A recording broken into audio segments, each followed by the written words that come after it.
तुलसी में रोज जल चढ़ाने और तुलसी के पास दीपक जलाने से क्या फल मिलता है। एक बार की बात है, देवी सत्यभामा भगवान श्री कृष्ण के पास आती हैं और पूछने लगती हैं, हे स्वामी, आप नित्य तुलसी को जल देते हैं और देवी रुक्मिणी नित्य तुलसी के पास दीपक जलाती हैं। इसके पीछे क्या रहस्य है? कृपया आप मुझे तुलसी को जल देने और तुलसी के पास दीपक जलाने का महत्व सुनाइए। भगवान श्री कृष्ण कहते हैं, हे देवी सत्यभामा, तुमने अत्यंत महत्वपूर्ण प्रश्न किया है। देवी तुलसी लक्ष्मी का ही अवतार हैं। देवी तुलसी भगवान विष्णु को अत्यंत प्रिय हैं, इसलिए यह मुझे भी सबसे अधिक प्रिय है। मौसम में कार्तिक और वनस्पतियों में तुलसी मुझे प्रिय है। जो भी मनुष्य तुलसी को जल देता है, उस पर मेरी कृपा सदैव बनी रहती है। जो मुझे तुलसी पत्र डालकर भोग चढ़ाता है, मैं उसे प्रेम से स्वीकार करता हूँ। तुलसी पत्र के बिना मैं किसी भी प्रकार का भोग स्वीकार नहीं करता। हे देवी, अब मैं तुम्हें तुलसी को जल देने और तुलसी के पास दीपक जलाने का महत्व सुनाता हूँ, इसलिए तुम इस कथा को ध्यान से सुनो। जो भी स्त्री इस कथा को ध्यान से पूरा सुनती हैं, वह सदा सुहागन रहती हैं। उसके घर में सुख समृद्धि आती है और दरिद्रता का नाश होता है। देवी सत्यभामा कहती हैं, हे स्वामी, मैं इस कथा को ध्यान से पूरा सुनूंगी। कृपया आप मुझे वह कथा कहिए। जब भगवान श्री कृष्ण देवी सत्यभामा को वह कथा सुनाने लगते हैं, भगवान श्री कृष्ण कहते हैं, हे देवी, मध्य देश में नित्यानंद नाम का एक वैश्य अपनी पत्नी के साथ रहता था। वैश्य के पास किसी भी चीज की कोई कमी नहीं थी। ईश्वर की कृपा से उसके पास सब प्रकार के सुख और ऐश्वर्य थे, किंतु उस वैश्य की कोई संतान नहीं थी, जिस कारण से वह सदैव ही दुखी रहता था। उसे वैद्य ने संतान प्राप्ति के लिए कई उपाय बताए। उसने दान धर्म किया, अनेक प्रकार के वैदिक उपचार भी किए, किंतु फिर भी उसे कोई संतान नहीं हो रही थी। फिर एक दिन वह वैश्य महामुनि वशिष्ठ जी से मिलने उनके आश्रम जाता है। मुनि वशिष्ठ नित्यानंद का स्वागत करते हैं और कुशल मंगल पूछते हैं। तब वह मुनि वशिष्ठ जी से कहता है, हे मुनिवर, मैं अत्यंत दुखी हूँ। मेरी कोई संतान नहीं है और संतान के बिना मेरा उद्धार कैसे होगा।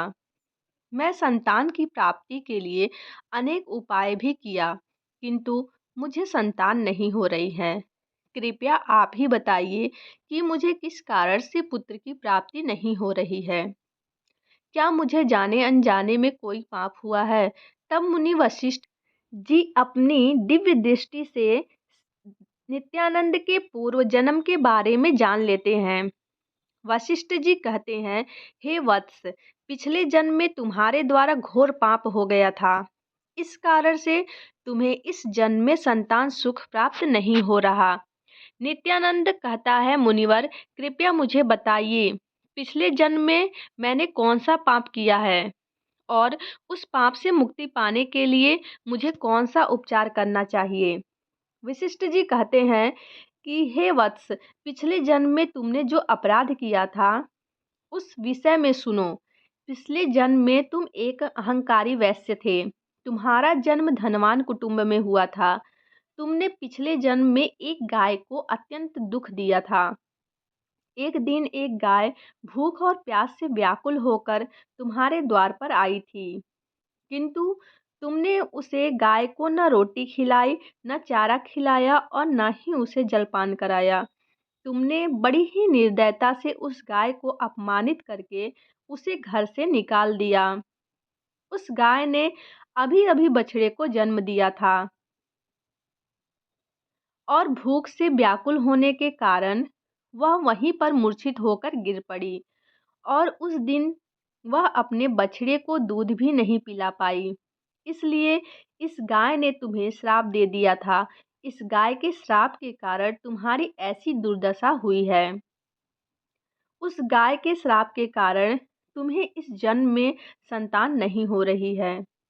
वशिष्ठ जी की बात सुनकर उस नित्यानंद को बहुत बड़ा दुख हुआ और वह स्वयं को कोसते हुए कहने लगा, हाय, यह मैंने क्या किया। बेचारी दुखी गौ माता की सेवा नहीं की। मैंने बहुत बड़ा अपराध किया है और उसी का दंड मुझे भोगना पड़ रहा है। नित्यानंद वशिष्ठ जी से कहता है, हे मुनिवर, मुझसे बहुत बड़ा अपराध हुआ है। अब मैं इस पाप का प्रायश्चित कैसे करूं? कृपया आप ही मुझे मार्गदर्शन दीजिए। मैंने जो पाप किया है उससे मुक्ति का कोई उपाय अवश्य होगा। मैं अपना सब कुछ देकर उस पाप का प्रायश्चित करूंगा। कृपया आप ही कोई उपचार बताइए। मुझे संतान प्राप्ति कैसे हो? क्योंकि शास्त्र कहते हैं पुत्र के बिना मनुष्य का उद्धार नहीं हो सकता। तब मुनि वशिष्ठ कहते हैं, वैसे इस पाप का एक ही उपाय है। तुम पुत्र प्राप्ति के लिए पुत्रेष्ट यज्ञ करो। इसी यज्ञ के फलस्वरूप तुम्हें संतान की प्राप्ति होगी। इस यज्ञ को संपन्न करके तुम ब्राह्मण को भोजन कराओ, वस्त्र और गाय का दान करो। तभी तुम्हें इस पाप से मुक्ति मिलेगी। तब नित्यानंद वशिष्ठ जी को धन्यवाद देते हुए कहता है, मुनिवर, आपका कोटि कोटि धन्यवाद। मैं आपके कहे अनुसार अवश्य ही पुत्रेष्ट यज्ञ करूंगा और ब्राह्मणों को गायों का दान करूंगा। इतना कहकर वह नित्यानंद शीघ्रता से अपने घर पर लौट आता है और अपनी पत्नी को सारी हकीकत सुनाता है। फिर वे दोनों ही पुत्रेष्ट यज्ञ की तैयारी करते हैं। अनेक ऋषि मुनियों को निमंत्रण देकर वह नित्यानंद पुत्र यज्ञ संपन्न कराता है और उन ऋषि मुनियों तथा ब्राह्मणों को गाय का दान करता है।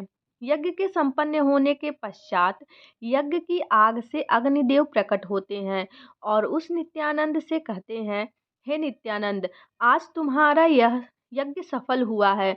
तुमने पुत्र प्राप्ति के लिए यह यज्ञ किया था, इसलिए तुम्हें मेरी कृपा से एक पुत्र की प्राप्ति होगी।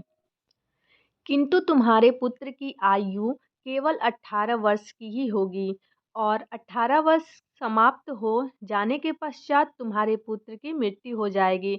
इतना कहकर अग्निदेव अंतर्ध्यान हो गए।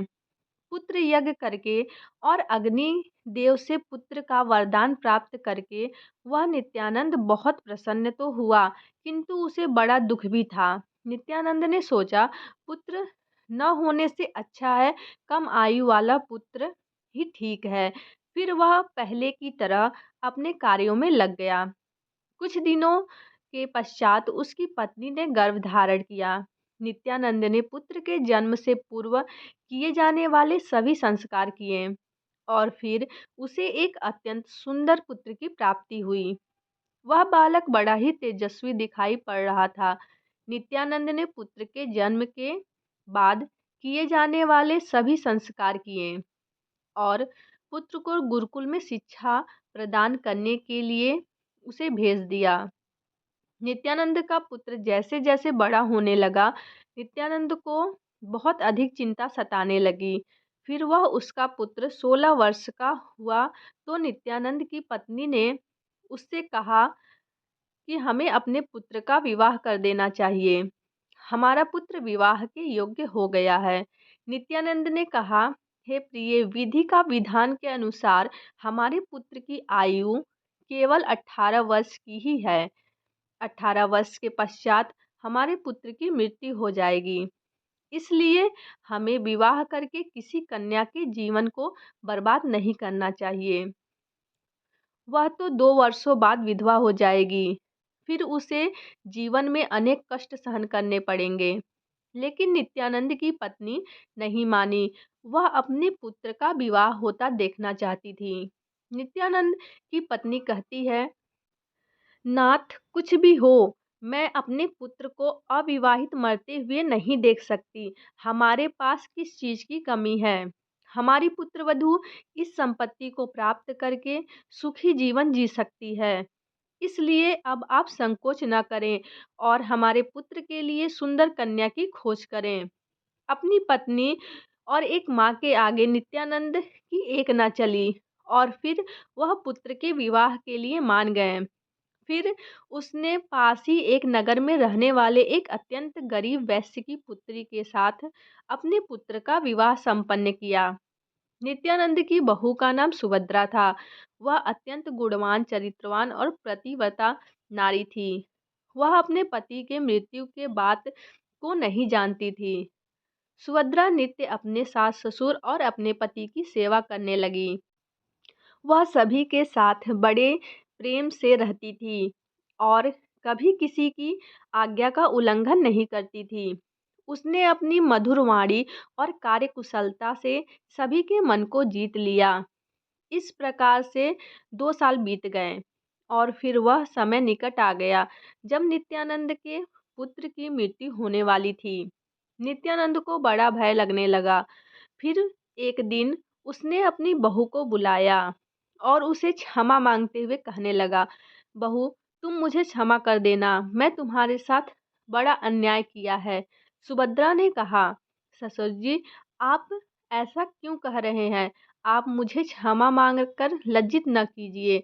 मैं आपसे छोटी हूँ, आपकी पुत्री के समान हूँ। कृपया आप संकोच न करते हुए आपके मन में जो भी बात है वह कहिए। मैं आपकी आज्ञा का पालन अवश्य करूँगी। फिर नित्यानंद कहने लगा, पुत्री, तुम कल्याणी हो। तुम एक महान पतिव्रता हो, किंतु मेरे पुत्र के साथ तुम्हारा विवाह होने के पूर्व मैं तुमसे एक बात छिपाया है। हमें पुत्र की प्राप्ति पुत्रेष्ट यज्ञ के बाद हुई थी और अग्निदेव ने हमें यह कहते हुए पुत्र प्रदान किया था कि हमारे पुत्र की आयु केवल 18 वर्ष ही होगी। 18 वर्ष के बाद हमारे पुत्र की मृत्यु हो जाएगी। अपने ससुर की यह बात सुनकर सुभद्रा ने कहा, ससुर जी, बस इतनी सी बात आप चिंता न कीजिए। मैं आपको वचन देती हूँ कि मैं आपके पुत्र वधू कभी विधवा नहीं होंगी। आपके पुत्र के प्राणों की रक्षा मैं करूँगी। आप बस मुझे एक दीपक, जल का घड़ा और एक गाय लाकर दीजिए। मेरे पति के प्राणों की रक्षा विधि से होगी। सुभद्रा की बात सुनकर नित्यानंद को बड़ा आनंद हुआ और कहने लगा, हे बहू, तुम्हारी जैसी इच्छा। इतना कहकर वह सारी चीजें लाकर अपनी बहू को दे देता है। फिर एक दिन वह दिन निकट आता है जब सुभद्रा के पति की मृत्यु होने वाली थी। उस दिन सुभद्रा ने सुबह उठते ही तुलसी को जल और उसे प्रणाम करते हुए तुलसी के पौधे पर एक चुनरी बांध दी और तुलसी माता से प्रार्थना करने लगी, हे तुलसी माता, मैंने आपको चुनरी बांधी है, कृपया आप ही मेरे सुहाग की रक्षा करना। फिर सुबह के समय यमराज का एक दूत नित्यानंद के पुत्र के प्राण लेने के लिए उसके घर पर जाता है। जैसे ही वह घर में प्रवेश करने लगा, अब तुलसी के पौधे ने उसे रोक दिया। कहा, हे दूत, इस घर में निवास करने वाली स्त्री ने मुझे चुनरी चढ़ाई है। अब उसके सुहाग की रक्षा मैं कर रही हूँ। तुम इसके घर में प्रवेश नहीं कर सकते। इतना कहकर तुलसी ने यमराज के उस दूत को घर जाने के लिए रोक दिया। वह दूत भयभीत होकर सुभद्रा के पति के प्राण लिए बगैर यमपुरी लौट गया। उसने यमराज से कहा, हे धर्मराज, मैं धरती लोक पर एक पुरुष के प्राण लेने के लिए गया था, किंतु तुलसी के पौधे ने मेरा रास्ता रोक दिया। तुलसी के पौधे के कारण मैं घर में प्रवेश नहीं कर पा रहा हूँ। इस बात से यमराज को बड़ा क्रोध आया। फिर उन्होंने अन्य 2 दूत बुलाए और कहा, तुम अब शाम के समय सुभद्रा के घर जाओ। जब तुलसी का पौधा सो रहा होगा, तुम उसके पति के प्राण लेकर यमलोक आ जाओ। फिर शाम के समय यमराज के 2 दूत सुभद्रा के घर की ओर निकल पड़े।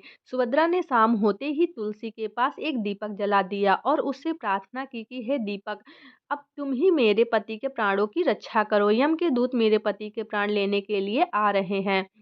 फिर शाम हो गई, तुलसी का पौधा सो गया और यमराज के 2 दूत सुभद्रा के घर के सामने आकर खड़े हो गए और सोचने लगे, अब तो इस मनुष्य के प्राण को लेकर हम यमपुरी लौटेंगे। जैसे ही यम के दूत सुभद्रा के घर में प्रवेश करने लगे, तुलसी के पास लगाए हुए दीपक ने उनका रास्ता रोक दिया और कहा, हे दूत, तुम अब इस सुभद्रा के पति के प्राण नहीं ले जा सकते। उस स्त्री ने मुझे प्रज्वलित करके उसके पति के प्राणों की रक्षा करने की प्रार्थना की है, इसलिए अब मैं उसके पति के प्राणों की रक्षा कर रही हूँ। इसलिए तुम आज उसके पति के प्राण नहीं ले जा सकते। तुम यहीं से लौट जाओ, नहीं तो मैं सब कुछ जलाकर भस्म कर दूंगी। अब मेरी अग्नि में तुम दोनों भी जलकर भस्म हो जाओगे। उस दीपक की बात सुनकर यमराज के दोनों दूत अत्यंत भयभीत हो गए।